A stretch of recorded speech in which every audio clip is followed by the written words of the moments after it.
ছিলেন প্রধানমন্ত্রীর চা চক্রে না যাওয়ার সিদ্ধান্ত জানিয়ে গণভবনে চিঠি দিয়েছে জাতীয় ঐক্য ফ্রন্ট। আজকে দুপুরে গণভবনে সেটি পৌঁছে দেয় জোটের একটি প্রতিনিধি দল। আর চা চক্রে অংশ নিচ্ছে না বাম গণতান্ত্রিক জোটও। তবে প্রধানমন্ত্রীর আমন্ত্রণ গ্রহণ না করাকে নেতিবাচক রাজনীতির বহিঃপ্রকাশ বলছেন আওয়ামী লীগ সাধারণ সম্পাদক ওবায়দুল কাদের। 2 ফেব্রুয়ারি প্রধানমন্ত্রীর সরকারি বাসভবন গণভবনে শুভেচ্ছা বিনিময় ও চা চক্রের আমন্ত্রণ জানানো হয় ঐক্যফ্রন্ট নেতাদের। গেল 26 জানুয়ারি ঐক্যফ্রন্ট নেতা ও গণফোরাম সভাপতি ডক্টর কামাল হোসেনকেও আমন্ত্রণ জানিয়ে চিঠি দেন প্রধানমন্ত্রী শেখ হাসিনা।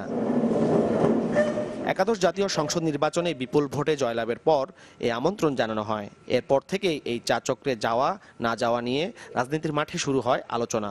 শেষ পর্যন্ত প্রধানমন্ত্রীর দাওয়াতে না যাওয়ার আনুষ্ঠানিক সিদ্ধান্ত জানিয়ে দেয় জাতীয় ঐক্যফ্রন্ট। শুক্রবার দুপুরে জোটের চিঠি পৌঁছে দেওয়া হয় গণভবনে।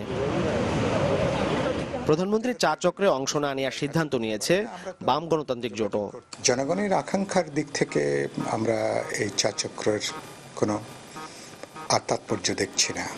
এদিকে প্রধানমন্ত্রীর দাওয়াতে না যাওয়ার সিদ্ধান্ত নেতিবাচক রাজনীতির বহিঃপ্রকাশ বলে দাবি করছে আওয়ামী লীগ। ধানমন্ডিতে দলের সভাপতির কার্যালয়ে এ মন্তব্য করেন দলের সাধারণ সম্পাদক ওবায়দুল কাদের।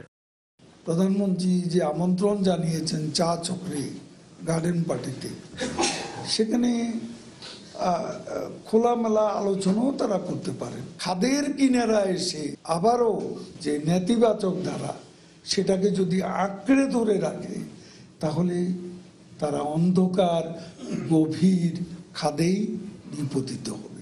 বিএনপিকে সংসদে আসার আহ্বান জানিয়ে ওবায়দুল কাদের বলেন, বাইরের চেয়ে সংসদে দেয়া বক্তব্য আলোড়ন সৃষ্টি করে। সংসদ সদস্য 8 জনের মতো এখন তারা 8 জন যদি সংসদে জোরালো ভাষায় যুক্তি তর্ক দিয়ে তারা কথা বলেন, আমার মনে হয় সেটা তারা তাদের সংসদের ভেতরেও একটা আন্দোলন তারা গড়ে তুলতে পারবেন। সংসদে না গেলে দেশি বিদেশি বন্ধুরাষ্ট্র থেকে বিএনপি বিচ্ছিন্ন হয়ে যাবে বলে মন্তব্য করেন ওবায়দুল কাদের। দেশের মতো বিদেশেও তাদের বন্ধুদের থেকে বিচ্ছিন্ন হয়ে যাবে। মাহফুজ কামাল, চ্যানেল 24, ঢাকা।